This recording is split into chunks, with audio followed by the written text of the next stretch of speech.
Next question, question number 7. Question number 7, let mod x denote the greatest integer function and let m and n respectively be the numbers of the points where the function f of x, greatest integer of x plus modulus of x minus 2, x between minus 2 and 3 is not continuous and not differentiable, then m plus n is equal to. അപ്പോൾ question വായിക്കുമ്പോൾ തന്നെ മനസ്സിലാവും ഇത് continuity and differentiability ഉണ്ട്. Limits continuity and ഡിഫറൻഷ്യബിലിറ്റിയിലെ continuity and differentiability include ചെയ്തിട്ടുള്ളൊരു question ആണ്. അപ്പോൾ എക്സ് -2 മുതൽ 3 വരെയാണ്. എഫ് ഓഫ് എക്സിൽ രണ്ട് ഫംഗ്ഷൻ ഉണ്ട്. ഒന്ന് ഗ്രേറ്റസ്റ്റ് ഇൻറ്റിജർ ഓഫ് എക്സും പിന്നെ modulus of X -2. Modulus of X -2. അപ്പോൾ എക്സ് -2 മുതൽ 3 വരെ പോകും. അപ്പോൾ ഓരോ ഇൻറ്റിജർ കഴിയുമ്പോഴും ഈ ഗ്രേറ്റസ്റ്റ് ഇൻറ്റിജർ ഓഫ് എക്സിൻ്റെ വാല്യൂ മാറിക്കൊണ്ടിരിക്കും. ഇനി മോഡുലസ് ഓഫ് എക്സ് -2 ആണെങ്കിലോ, മോഡുലസ് ഓഫ് എക്സ് -2 ആണ് if x greater than or equal to 2, 2 - x ആണ് ഇഫ് എക്സ് ലെസ് ദാൻ 2. ആ മോഡുലസ് ഓഫ് എക്സ് -2 2ൻ്റെ അപ്പുറത്തും ഇപ്പുറത്തും വേരി ചെയ്യും. അപ്പോൾ ഫസ്റ്റ് ഫംഗ്ഷനിലെ ഗ്രേറ്റസ്റ്റ് ഇൻറ്റിജർ ഓരോ ഇൻറ്റിജറിലും വേരി ചെയ്തുകൊണ്ടിരിക്കും. മോഡുലസ് ഓഫ് എക്സ് -2 ആണെന്നുണ്ടെങ്കിൽ ആ 2ൻ്റെ അപ്പുറത്തും ഇപ്പുറത്തും മാറിക്കൊണ്ടിരിക്കും. അപ്പോൾ നമുക്ക് ഈ ഫുൾ ഫംഗ്ഷനെ -2 മുതൽ 3 വരെ പല പല ഇൻ്റർവെല്ലാക്കി തിരിച്ചിട്ട് പീസ് വൈസ് ഫംഗ്ഷനാക്കി ഓരോ ഫംഗ്ഷനും എഴുതണം. അങ്ങനെ ഫംഗ്ഷൻസ് എല്ലാം എഴുതിയിട്ട് ആ ഫംഗ്ഷൻ കണ്ടിന്യൂസ് ആണോ ഡിഫറൻഷ്യബിൾ ആണോ ചെക്ക് ചെയ്യണം ഈ ബ്രേക്കിംഗ് പോയിൻറ്റ്സിൽ. അപ്പോൾ F of X equal to greatest integer of X plus modulus of X -2. അപ്പോൾ ഇതിനെന്തായാലും പീസ് വൈസ് ആക്കേണ്ടി വരും. അപ്പോൾ ഫസ്റ്റ് നമുക്ക് -2 മുതൽ 3 വരെ, നമുക്ക് മൊത്തത്തിൽ -2 മുതൽ 3 വരെയാണ് പോകേണ്ടത്. ഈ ഫസ്റ്റ് ഫംഗ്ഷനുള്ള ഗ്രേറ്റസ്റ്റ് ഇൻറ്റിജർ ഓരോ ഇൻറ്റിജർ ഇൻ്റർവെല്ലിലും മാറിക്കൊണ്ടിരിക്കും. നമുക്ക് ഫസ്റ്റ് ഇൻ്റർവെൽ എടുക്കേണ്ടത് -2 മുതൽ -1 വരെ, -2 മുതൽ -1 വരെ.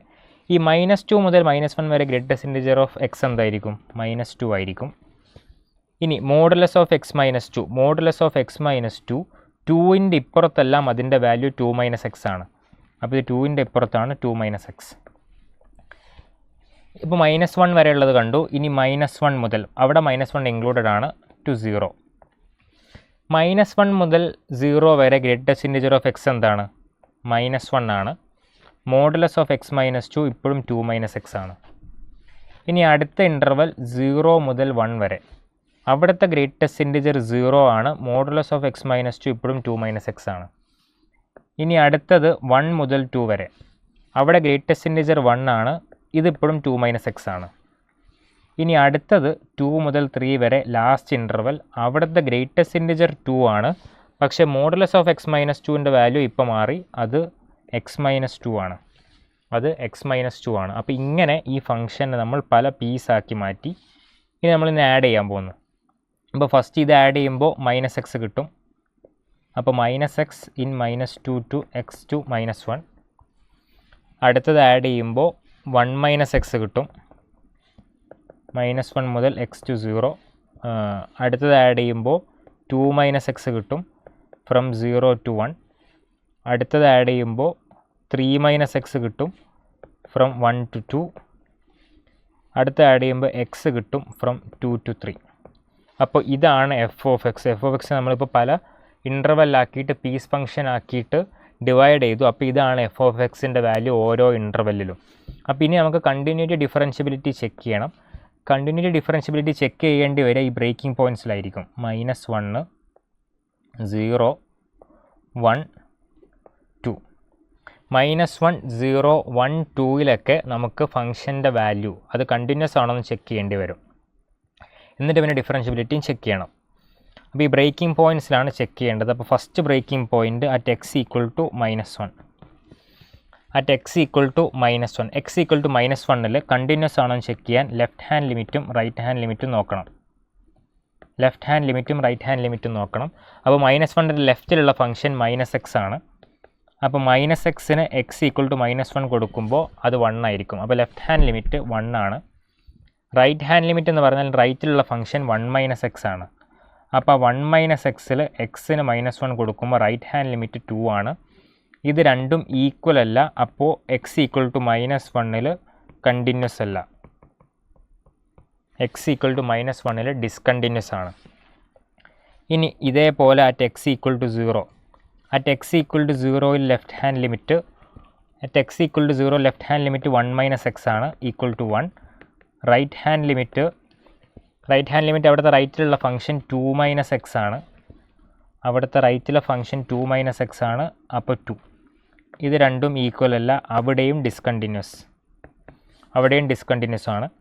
ഇനി at X equal to 1, at X equal to 1 ആണെന്നുണ്ടെങ്കിൽ left hand limit 2 minus X 1 ആണ്. റൈറ്റ് ഹാൻഡിലെ ഫംഗ്ഷൻ 3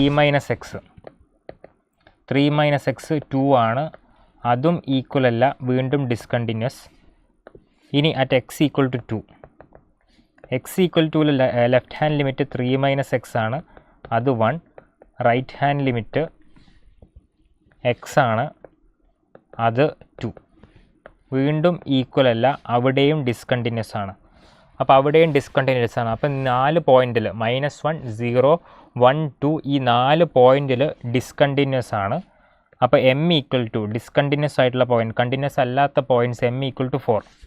ഇനി കണ്ടിന്യൂസ് അല്ല എന്നുണ്ടെങ്കിൽ അവിടെ ഡിഫറൻഷ്യബിളും അല്ല, അപ്പോൾ number of points where function is not differentiable, അതും 4. അപ്പോൾ പിന്നെ ബാക്കി ഇടയിലെല്ലാം ഡിഫറൻഷ്യബിൾ ആയിരിക്കും, ബ്രേക്കിംഗ് പോയിൻറ്റ്സിൽ മാത്രമേ ചെക്ക് ചെയ്യേണ്ടതുള്ളൂ. അപ്പോൾ M equal to 4, N equal to 4, m + n is equal to 8 എന്ന് വരും. ആൻസർ ഓപ്ഷൻ 3, 8 ആണ് ആൻസർ.